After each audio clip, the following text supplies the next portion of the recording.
For those who wish to see it, the evil of Hamas is becoming clearer and clearer day by day. Not that it was in any doubt, but for those who are in doubt for some reason, this should take away all doubt. Look at this picture that I've got up on the screen. I'll make it big so you can see it clearly. These are 3 of the hostages that were just released. And this is the state of them before and after. They came out looking like Holocaust survivors, pale, emaciated, on the verge of death. These images are almost impossible to bear. Ohad Ben Ami saw his wife and daughters for the first time in 491 days. Olevi learned today that his wife was murdered on October 7th. He returned to his 3-year-old son. Eli Sharabi learned today that his wife and 2 teenage daughters were murdered on October 7th, and that his brother was killed in Hamas captivity. His Nazi captors made a film about made him film a video saying he was excited to see the wife and daughter they knew they had murdered. Hamas are the new Nazis. They are pure evil. And I want to show you Erin Molan, who spoke about this, and she offers such important moral clarity on this. But before I do, this is Eli Sharabi here. It's almost too painful to watch, but he's saying here, "I'm so happy to return my wife to my wife and daughters, not knowing."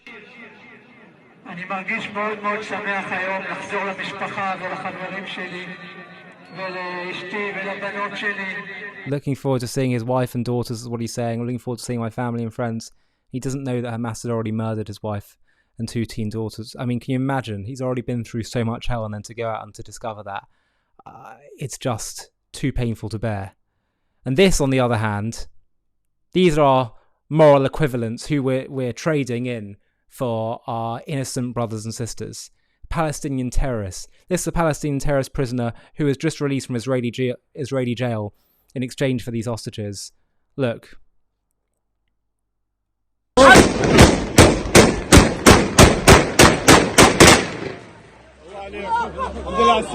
And he said he's looking forward to killing more Israelis now that he's free. This deal, by the way, as much as I am so delighted and overwhelmed to see these hostages released, to release back into the public people that have committed these evils is wrong as well. It's evil, and it sets such a dangerous precedent. It tells people like Hamas that it pays to take hostages because you'll get out more of your terrorist, criminal brethren. It is, it's wrong. It's immoral. And nothing, in my mind, makes this okay. And the principle of we don't negotiate with terrorists used to be an obvious principle that we stuck by, because otherwise you set a dangerous precedent. But I want to show you the incredibly important and moving words of Erin Molan, who is a commentator. Here she offers such important words about what we saw on our screens over the last day. You've all seen the images by now. You could put a black and white filter over the top and it's the Holocaust all over again. I don't even know where to start. To every single Jewish and Israeli person watching this right now, I am so sorry. I'm sorry that my voice has not been enough. That the other disgracefully small group of voices outside of your own have not been enough. We have all failed you. Humanity, again, collectively, has failed you, miserably. And down the track, just like after World War II, yep, we know, there will be a reckoning. There always is. The masses will eventually wake up. They'll be horrified. They'll feel sick to the pits of their stomachs. But what does it matter? What difference will it make? Can't help you now. It doesn't save your daughters and sons and mums and dads. They'll never come back.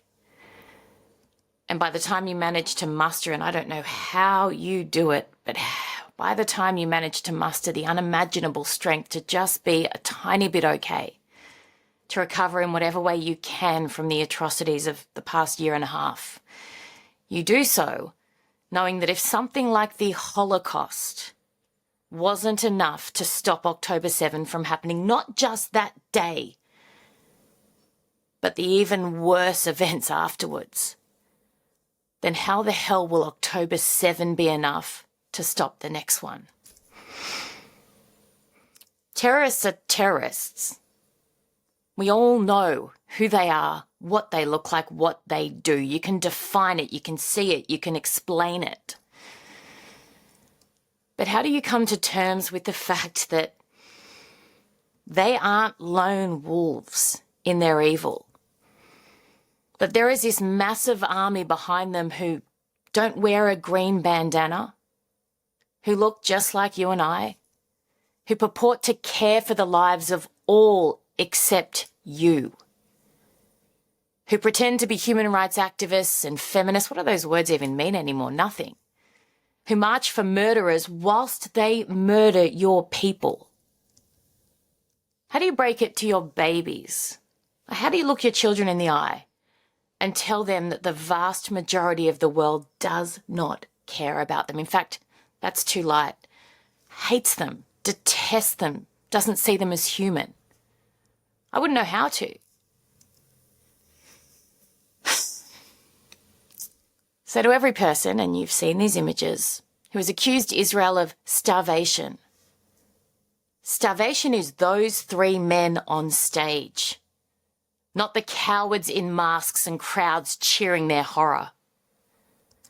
To every person who accused Israel of war crimes, the three men on stage, that is a war crime.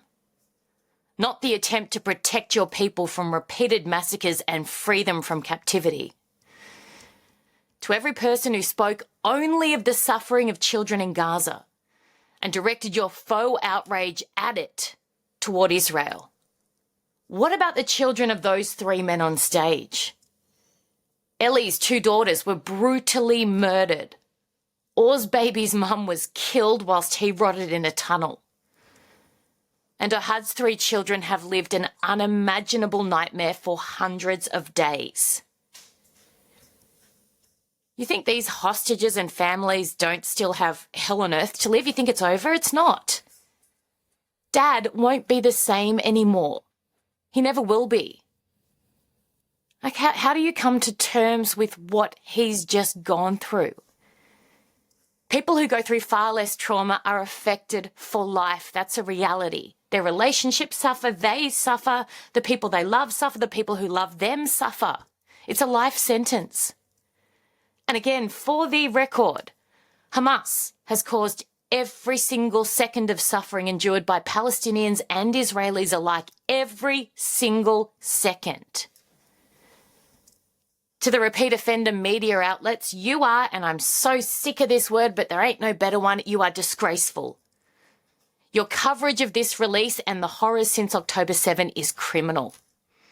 CNN with, and I quote, 3 freed hostages appear in poor health.